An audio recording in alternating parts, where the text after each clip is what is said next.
Rams won on Sunday on the back of some hard-hitting, tenacious defense, as well as some tough play from the wide receiver groups. It's Tuesday here on the First and Tuna podcast. That means it's film day. We're going to be looking at those two position groups, the linebackers and receivers, on some plays that I think really won the game for the Rams.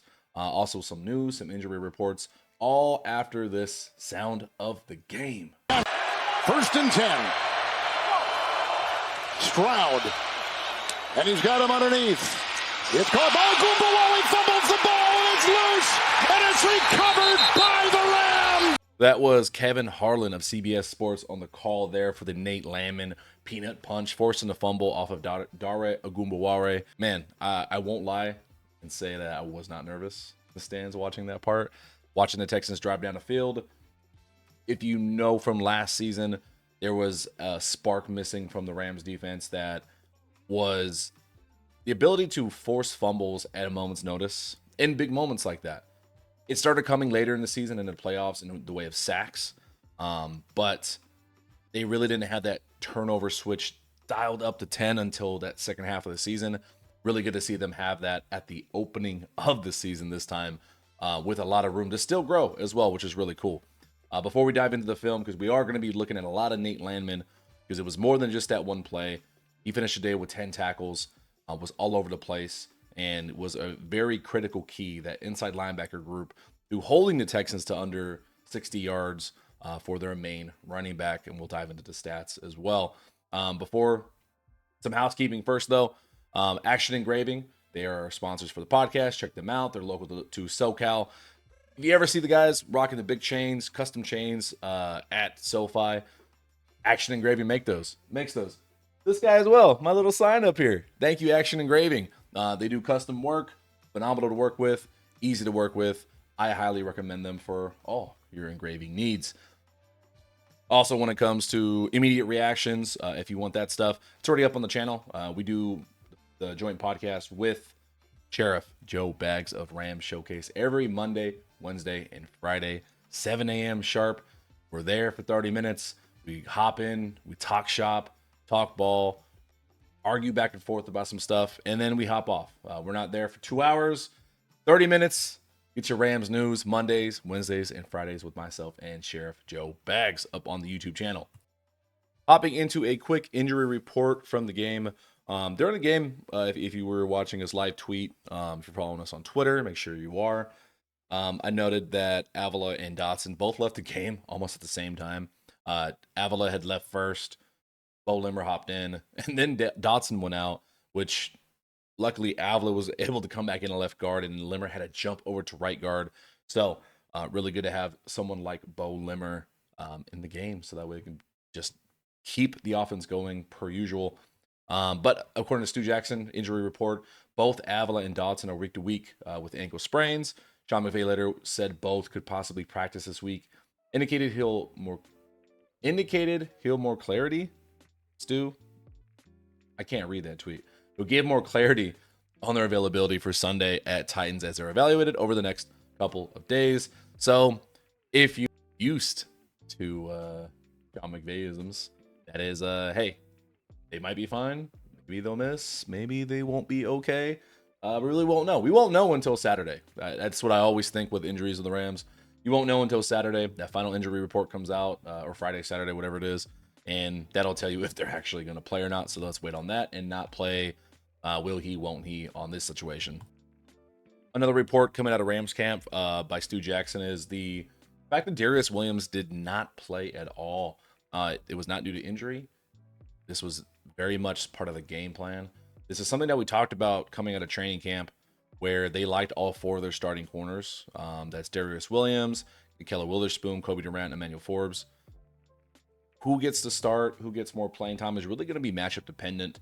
I called it not running back by committee, but cornerback by committee, if you're used to that in fantasy terms. And that's kind of what we saw on Sunday. They liked the matchup between Forbes and Witherspoon against Higgins and Nico Collins. They did pretty well. Durant logged that incredible interception, which we'll talk about as well. But as Stu Jackson reports here up on your screen, McVay said the plan could change week to week based on matchups and praised Williams for how he handled it. Yeah, it takes a really comfortable room of guys to not, have egos.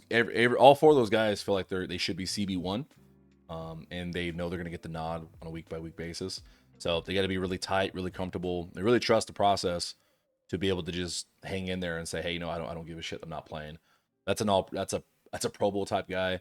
That's a Super Bowl champion. It's a guy who is a veteran here on the Rams and taking it in stride. So that's pretty big news, honestly. One of the highlights that I do want to talk about from that game, though, is an accolade, a individual accolade by Matthew Stafford. If you did not hear, he is the 10th quarterback in NFL history to surpass 60,000 career passing yards. Shout out to the Los Angeles Rams media team for this cool graphic up on the screen here. Yeah, Matthew Stafford, 10th quarterback in NFL history. There's only two quarterbacks that are active right now, climbing that top 10 all-time yards list. Matthew Stafford is currently 10th. Aaron Rodgers, I believe, is currently 8th. Let's pull up that list. Yep, if you're watching YouTube, up on the screen right now, we got the top 10 all-time yards list. There are some peaks here that I don't think Stafford will ever reach. I think it's a little crazy. Right now, he sits at 60,054 yards, eclipsing that 60,000 mark. Ninth is Dan Marino. Then you got Matt Ryan. Aaron Rodgers is 7th with just over 63,000. And then the top 6 to close it out is Phillip Rivers, Big Ben, Brett Favre, Peyton Manning, Drew Brees, Tom Brady. This is just a who's who of NFL quarterback Mount Rushmores, just the greatest of all times. Everyone on this list is and or should be a Hall of Famer, Matthew Stafford included. By the end of this season, I wrote an article, but ahead of the season, saying that I think there's a good chance he'll get to Phillip Rivers at least. That'll take another 3,400 yards. I think last year was a down year for his passing yards wise, and he was over that already. If he gets 4,000, he'll surpass Big Ben at 5. So he has a chance to be top 5 all time. Very similar with touchdowns too. He has a chance to climb, I think, to 7th or 6th. We talked about him and Devontae Adams having a chance to climb top 10 lists for their own individual accolades. When you see these big numbers, it's really hard to conceptualize what it really means to, hey, what does it take to get to 60,000? Like, why is it a spectacular number? It's a ridiculous level of longevity in a brutal sport that in Matthew Stafford's tenure, he's seen 2 or 3 variations of the game. When he came into the league in 2009, he's seeing a defense, a culture in defense where you can hit the quarterback however the fuck you want to. The 17 years later where it's safer for the quarterback. They look after you for sure.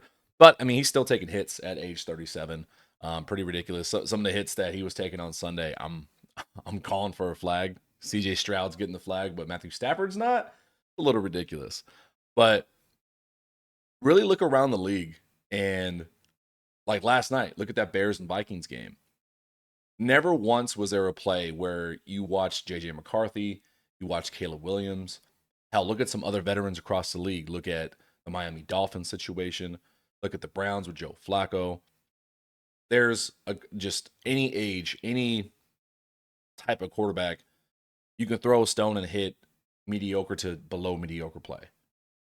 And you have to really have an appreciation of when you watch a Matthew Stafford drop back to pass, you have a feeling he's going to complete the pass every single time.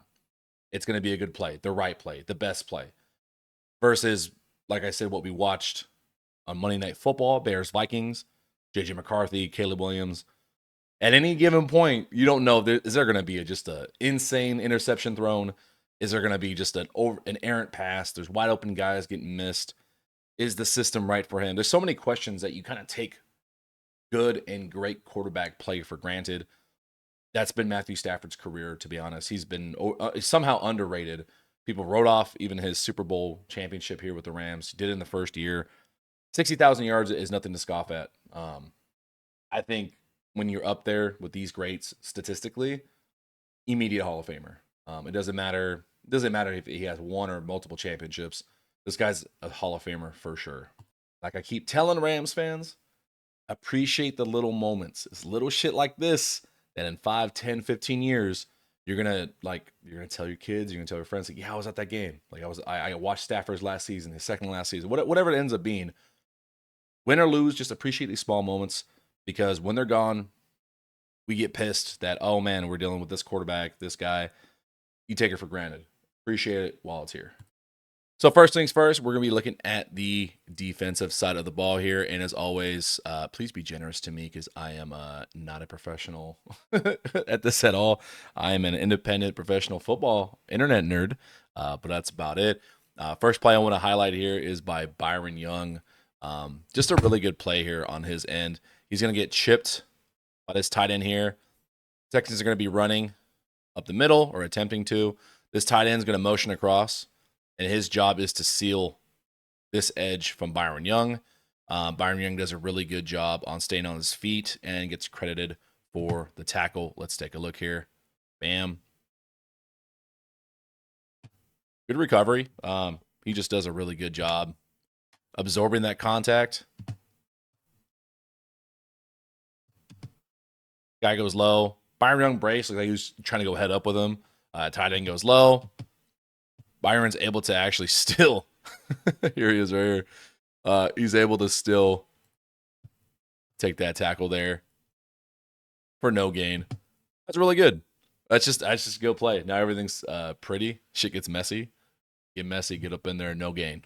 And just to set the stage for what we're going to be seeing from the linebacker group altogether, if you take a look as this play starts developing, defensive line, stonewalls, both the double teams. They don't get any motion upfield. Linebackers, both these linebackers are just filling. Where is this running back supposed to go? Where Landman is, Spates is, and where Young is. Like, normally these would be some sort of running lanes. Like, maybe there's something here, maybe there's something here. There's absolutely nowhere for this guy to go. Like, what is he supposed to do? Absolutely nothing there for him. It sets the stage for how the Rams' run defense was pretty much the entire game. All right, here we go with another run play in the first quarter. There's about 8 minutes left. This is 1st and 10. Texans are backed up. Jared Verse is at the top of your screen here on the defense. Josiah Stewart has some good plays as well. What we're going to see here out of this play, Texans are going to try to run up the middle again. What you're going to notice, some things I liked, Poona Ford shows his leverage, getting inside technique here. He's a yard deep in the backfield even before the play gets off the ground.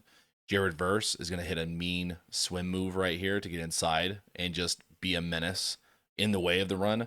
Even Quentin Lake playing up near the line, he's going to end up right here, crashing through the tight end. Him and Verse just make a wall on their right side of the line there. Let's take a look. Motions in, hands off. He just got the ball. He's not even to the line of scrimmage yet. He's got like 2 Rams in his face.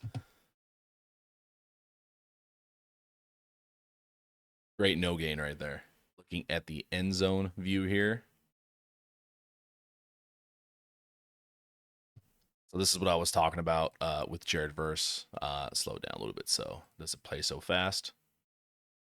Here he is on the left side of the screen. Just completely swim moves his guy. Whoop. And so the way you can tell whether a lineman or a blocker is okay with missing his block so he doesn't go next level is when you see this with him looking back like, oh no, what have I done? Rather than him going up and hitting someone else, he's just upset that he missed his block. Jared Verse swim moves him, and now he's just in the mix. It's basically who can get to the running back first, and it's a collection of guys. It's 4 players all over the running back before he even gets to the line of scrimmage. That's great team defense there. Here's a cool play here. This play is going to be made by Nate Landman and Jared Verse here on the left side. What I like seeing here is just aggressiveness, replacing where the blocker missed them, and keeping their gap integrity. This is why they were good at run defense this game. Let's take a look.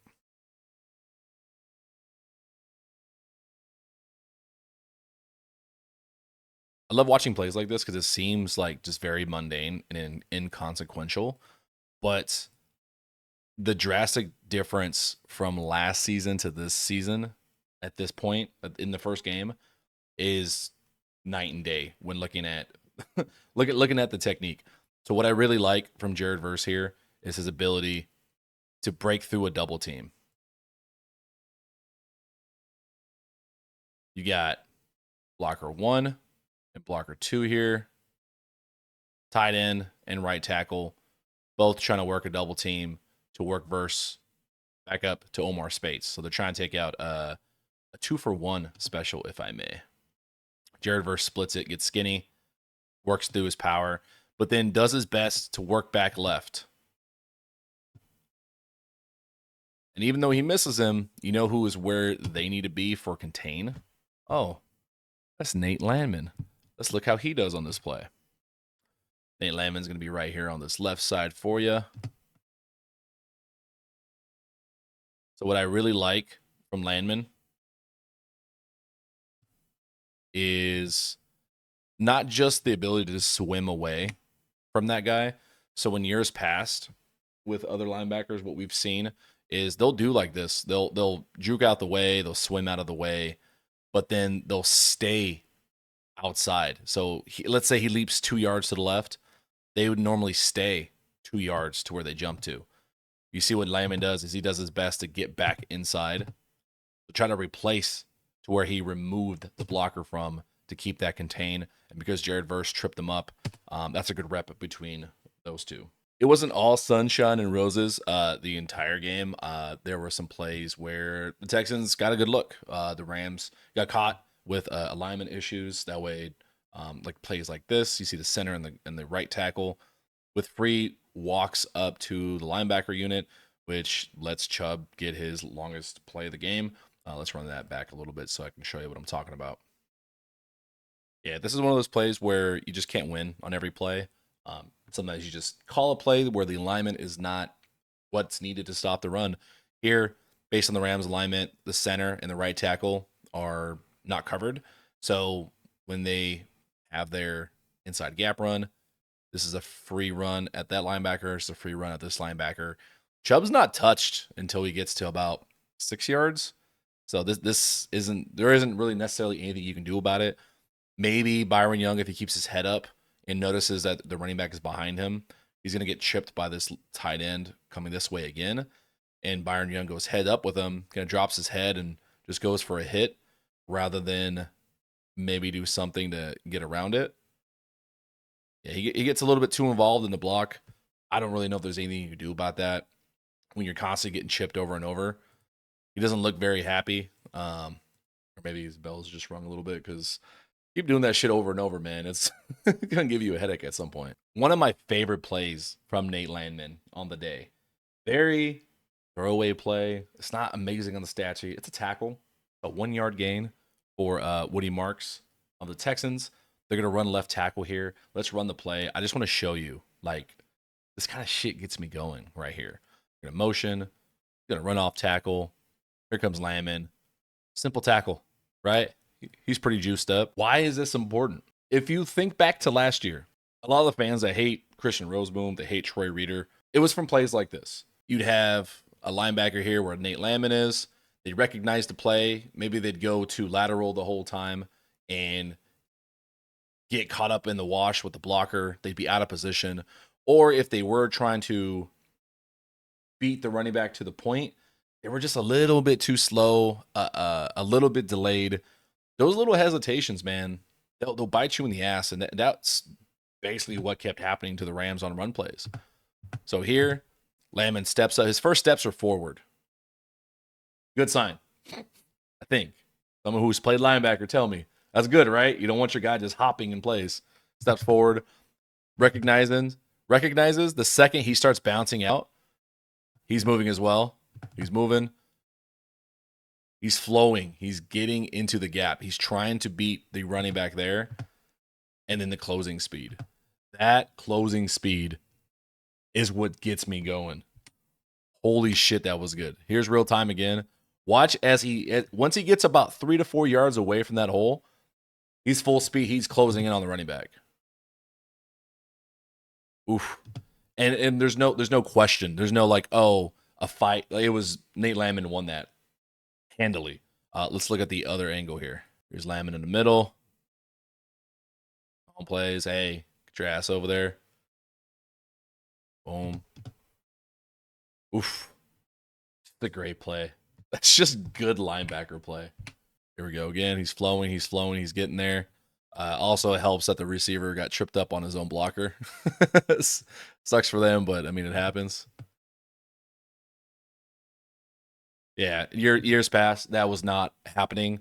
These are the kind of plays that would bite the Rams in the ass because it'd be first down and you're giving up 7 yards, 6 yards on the first play. Things like this really kept the Texans behind the sticks. Little shit like this is why Landman's here. It's such a different element to the Rams defense that was missing from last season. This legitimately was one of my favorite plays from the day. It's just pure textbook. Like that was a textbook linebacker play. Like when you think of what does an inside linebacker do, that is exactly what they're like bred to do. Nate Landman is a dude, man. That was great. Here's another play that I'm gonna show some love to Byron Young. He's down here at the bottom of your screen. He's gonna get taken on by this tight end coming across on the wham block one more time, but Byron Young is still gonna be able to make the tackle. Let's watch. Comes across, boom, one arms, makes the tackle. Still 4-yard run. Still not ideal. That's still staying ahead of the sticks for the Texans. But that's just a good individual effort from Byron Young. We could see this as a negative play by the inside linebackers because it feels like they're keeping some sort of gap integrity.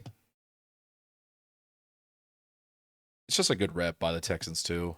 Linebackers go where they're supposed to. What I'm noticing, he was doing this last year too. Anytime we see a tight end go head up with Byron Young, Byron Young doesn't move. I'm yet to see a tight end make him move yet. There was that play last season where he just completely dropped a tackle. A tackle was trying to lead block on him. And he just completely dropped their ass. So Byron Young is a strong guy. I don't know why they're trying to chip him with just tight ends, but it just has not worked for them. All right, last two linebacker plays. These are the last two defensive snaps that the Rams had leading to that Nate Landman peanut punch. This is a double A gap or A gap and B gap look from Cam Curl. Cam Curl's in at like a dime linebacker and Nate Landman. Nate Landman's actually going to get a free run at the quarterback, but one reason the Rams didn't have more sacks is because CJ Stroud is really smart, man. Really enjoyable to watch him play.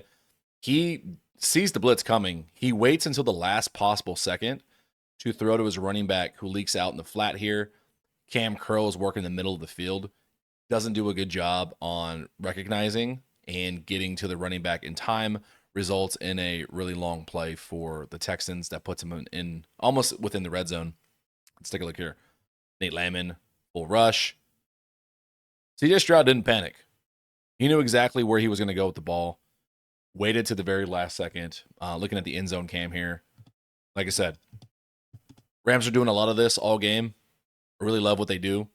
They'll sub out Omar Spates and bring in like Cam Curl will be down here at linebacker. Sometimes it'll be Tank McCullough. It's a dime look, but you have these bigger safeties that can play like a linebacker that can help in run support. So that way it keeps them balanced. It's supposed to let them be good in the run, even when a dime package is meant to be an extra DB to help with the pass. Landman gets a free run. He's kind of surprised that he gets a free run. If you watch his first step, he's kind of anticipating some contact. And like I said, CJ Stroud just waits to the last possible second. Cam Curl's just there getting late. And here it is, CJ Stroud, snap, pass to Agumbaware, punched out by Nate Landman, scooped up by Braden Fisk. The defense shuts the door on the Texans. Let's run this back one more time, man, because it's hard not to watch this. It's insane how quickly he just punches this out, how clean it was. It takes insane timing, but it's just a sick play. Runs off, takes his helmet off. They know they just sealed the game. That's so fun. I know there was more sacks. There was more like highlight plays. I really wanted to look at the run defense and some of the little things that I was seeing, highlighting Byron Young, Nate Landman, that just give me a lot of hope for the Rams defense the rest of the way. They weren't perfect, like I showed you, but they're very fixable mistakes.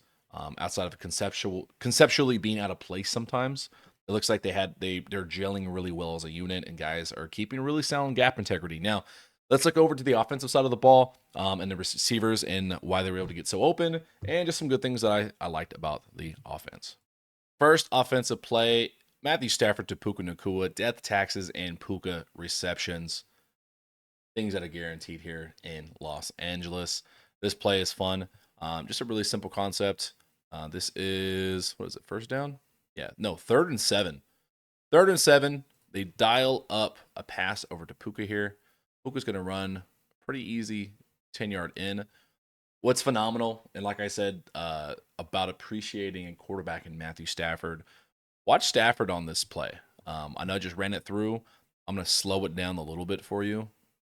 Watch when he's getting ready to throw this ball. Puka's not even open when it's time to throw it. Ball snapped. Arms cocked right here. At this moment, he's deciding I'm throwing this ball at Puka. All he's able to see from right here is a DB in the way. That's actually covering Puka. But he's smart enough to recognize his eyes are going here to the tight end. That's his responsibility. Stafford also sees there's a guy back here. And there's a safety that is now breaking on the ball. He is full sprints, getting ready to close on Puka. He knows I've got this small window right here to gun it over to Puka. And what does he do? Boom. Dime. Puka's smart enough. Knows exactly what the defense is too. They both know what the defense is, what's behind him. That's why he dives down. Hey, get the reception. Not fine for extra yards. There's a guy already closing in on me. I really don't know what else to say about Matthew Stafford that hasn't been said a million times. The guy is just a beast. This is another Puka Nacua catch. This is actually the play that Puka initially got hurt on. He got the unnecessary roughness play. Let's run it through. Higbee's going to motion outside of Puka, giving Stafford a heads up on what the coverage is. Gets the matchup he wants on the linebacker. Easy catch for Puka. Takes a big hit. It's like kind of a victim of his own success. He shook that linebacker so bad he was able to come back and hit him afterwards. What I like on this one, though, if you want to learn some concept stuff, I'm not a genius in McVayisms at all, but watch enough, I can kind of hint at what's happening, and this is what I think is happening. Higbee's going to motion outside here, outside of Puka, because initially you do have the cornerback that's going to be eyeballing Puka here, probably with some safety help as well, I'm going to assume. But because he motions out here, that forces this corner to now watch the tight end. Let's run that through. And then what happens with the linebacker? He now bumps out because now there's just too much space out here. He has to do something now that there's a 2x2 out here. This gets a situation where now Stafford's going to like this matchup right here. He likes that matchup. That's where he's going to. It just absolutely shakes the linebacker. Like, I know it's not fair. It's a wide receiver on a linebacker, but this is what makes Puka Nacua really good. Attacks leverage. He's attacking this outside shoulder of the linebacker, which is why by the time, right when Puka's about to cut, you see the linebacker's legs are crossed right here. It's easy. They were just face to face, and now he's 3-4 yards wide open inside of him. Pause. Easy money. Jumping over to Davante Adams. One early on, I know he had that slant, that his first catch as a Ram, where he got bent back like a pretzel. He also there was 2 or 3 passes that did not go complete to Adams, and this is one of them. I'll just run it through. It's a quick out up top. He's got space. It should be an easy 5 yards. I don't know what happened here. I don't know if it's just a little bit low and inside for him, but that's an extremely catchable ball that should be caught. And for some reason, he just drops it. There was 2 of these that happened. I'm going to take this up as for a guy who doesn't drop a lot of balls in his career. It just seemed like the timing, a little bit of rust, a little bit of week one, cobwebs you got to shake off. Really not anticipating to see those. It just was kind of deflating when you see open looks get dropped by Davante Adams early on. Here's the other one I was talking about. This was actually the first drop by Davante. He's lined up against To'o. I think I said that right. The linebacker for the Texans. They were kind of gaming this look, trying to get that one-on-one matchup with one of your wide receiver ones on an inside linebacker. Like that should be an easy matchup every single time. He keeps inside leverage here, so instead of working inside like Puka did on his route, Adams is going to stay home and turn outside. Use that leverage against the linebacker. He just does, honestly, he makes a rookie mistake. He just looks upfield too quickly. Here you go. He's open. Ball hits his hands. It's a perfect pass. It's outside and away from the linebacker. He starts turning upfield. If he holds onto it, linebacker did not make that tackle. He gets away from him. He's fighting for a first down. The nearest defender is this safety up here. There's Adams. They're probably meeting somewhere around there for a first down. I would assume so. But nope, he dropped it. That was kind of deflating, man. Like I said, that was 1st and 10. Just puts you behind the sticks. Like you anticipate your other wide receiver one to make these catches. Those kinds of things can't happen. Man, hold on to the fucking ball. And you're running.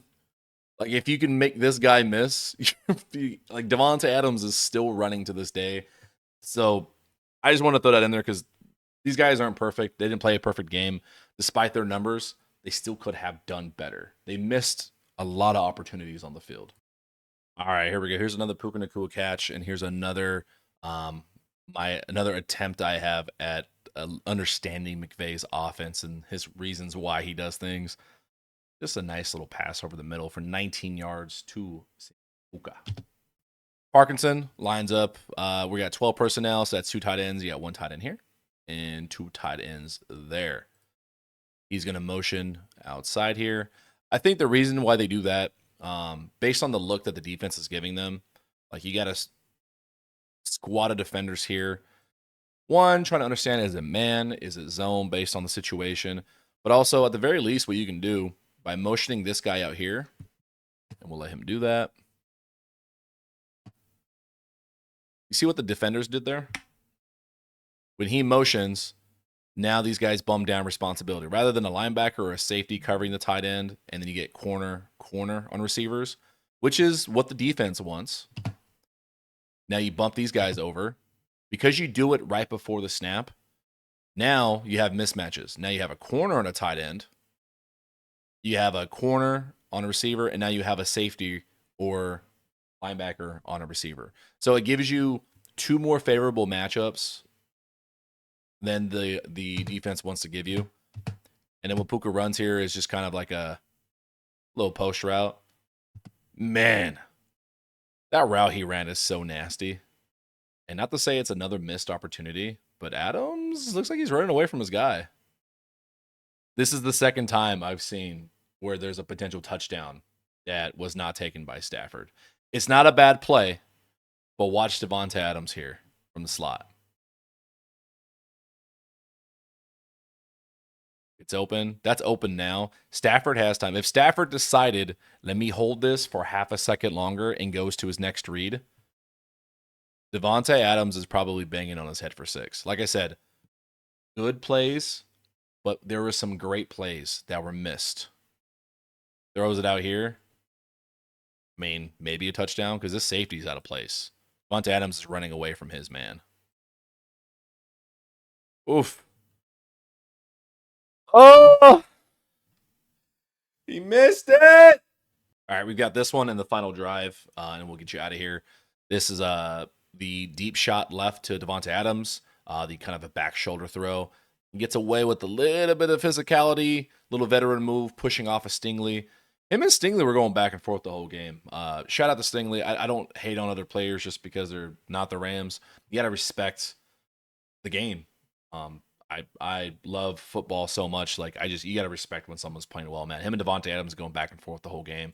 But the reason I highlighted this play, not just to show off how good Davante Adams is, I want you to watch Puka Nacua on this one. Very similar to the one where I said they missed a big play to Davante Adams. Reverse it now. They throw it to Adams, but now they missed a big play potentially to Puka. He's running a climbing route across the field here. And I think if Stafford wanted to, if he held on to the ball like another split second, he has a touchdown to Puka for sure right here. I don't know if that was intentionally just a love of the game route. I don't think so because he's not opening up anything for Adams here. Motioning across, he clearly knows it's man. Not really sure why he just locked on there. Could be pressure too. I think Stafford was getting rid of the ball quicker than what you would normally see in other games where he trusts the protection and try to get something downfield for a bigger play. But if he wanted it, he had it here. This is something we'll probably see them go back to. Puka has scored on plays like this before, but right around 15 yards, he gets past Jalen Petrie. The safety here, that's open. If he wanted to, only reason Puka stops running here is because when he looked back, he saw that the ball was already gone. But if he wanted to, Stafford could lay this up here, and that's 6. That's like a 70-yard touchdown there. So, like I was saying, they played good. There was not a lot of mistakes that were made on the passing side of the ball. Houston's defense made it tougher on most drives, but there was still a lot to be had. That there's big play potential here that they were missing out on. And then the final drive, everyone's been talking about it. The last 3 drives, there was a run setup, play action to seal the game. How many times do we turn on a game and we see teams fuck this up? We see a team call a dumb play, give them free stops, and then the Texans get the ball back with enough time to go down and kick like a game-winning field goal, or at least have a shot at a game-winning touchdown. But not on this day. If you've been paying attention to McVay's offense the last 2 years, you know that this is nothing new. Motioning a wide receiver into the B gap, lead blocking. That's why people love Puka. That's why the Rams love Puka so much. One more time for you. Here he is, motioning into the B gap. Boom. Taking on a safety. Helps with just a few yards. Not an overly successful play. This was 1st and 10 to be fine, but again, this is 1st and 20. End zone cam, motions in. That right there is a setup, though. That motion, I swear to God, Puka looks like a fucking tight end. That motion is part of the setup. Very next play, 2nd and 16. Guess what's coming? Puka Nacua motion. Right into the B gap. Boom. Takes on the same guy, Jalen Petrie. This time, we're getting more motion. We're getting more juice out of Kyron Williams. He runs for 8 yards. This is going to end up being, 3rd and 10, 3rd and 8, something like that, on a 3rd down play coming up. End zone view. We'll fast forward a little bit because we kind of get the point. Motions in. It's the same thing. All right, here we go. 3rd down and 8. Does this look familiar? They're basically lulling the Texans to sleep here. Motioning in, B gap, same thing. Pushes off, wide open. 24-yard game sealing completion to Puka Nacua. One, it takes balls to throw it, because if you get an incompletion, game's over. Or no, not game over, but you're punting and you gave them a free timeout, and now they have the ball with a minute and a half left to potentially go down and win the game. Just an incredible play. Great play calling by Matthew Stafford and Sean McVay. Look, it's the same thing. I could get to this frame here, the last 3 plays. You could not tell me which play it was. Is it a run or pass? And then watch Puka Nacua's mannerisms. Patient. The timing here is everything. It's these little things that I just love looking at All-22 on. Because if he escapes too quickly, like if he rushes this, if he just jets out quickly to his route here, if he's just so quick to get there, Jalen Petrie going to be on it. And then now it is an incompletion, maybe even an interception. And then the trust and the fall away throw by Stafford. Like, look at this fall away here. So we're getting, actually, I'm going to slow it down for you. Get sensual with it. Little fadeaway. It's a dime. He hits it right at Puka's face. I want you in your backyard to try that. Rolling left, flip your hips, and then throw a ball 10 yards with a receiver sprinting that same way. The amount of physics it takes to play quarterback is unreal, man. That is play of the game for the offense. I don't care about the touchdowns. When you can ice a game like this, incredible. Feed it through the wide receiver through the B gap, leak him out. That's just knowing your defenders better than they know themselves. Phenomenal play. This is why we love watching McVay offenses, man. Look, I hope this film session was fun. I hope it was entertaining. Those are just some of the plays that I think really added to how the Rams won. Were they all like the critical moments? No, but it's these little things that accumulate, man. Like a 1 yard stop here, a 2 yard loss here, a setup, a punch, and a counter punch by the offense. Those are all things that us football nerds love and look at. Let me know. Was this entertaining? Was this helpful? Let me know in the comments if you made it to this point. What do you want to see? Do you care more about a position group, about a certain player? Do you want me to keep it to 5 plays? Do I make this shorter? Any feedback is helpful. Yeah, we're going to be doing this every Tuesday. And on Fridays, we do a preview for the upcoming game as well with film. So, as always, keep stacking. Thank you everyone for subscribing and loving the podcast. And I will see you guys tomorrow with Sheriff Joe Bags. Later.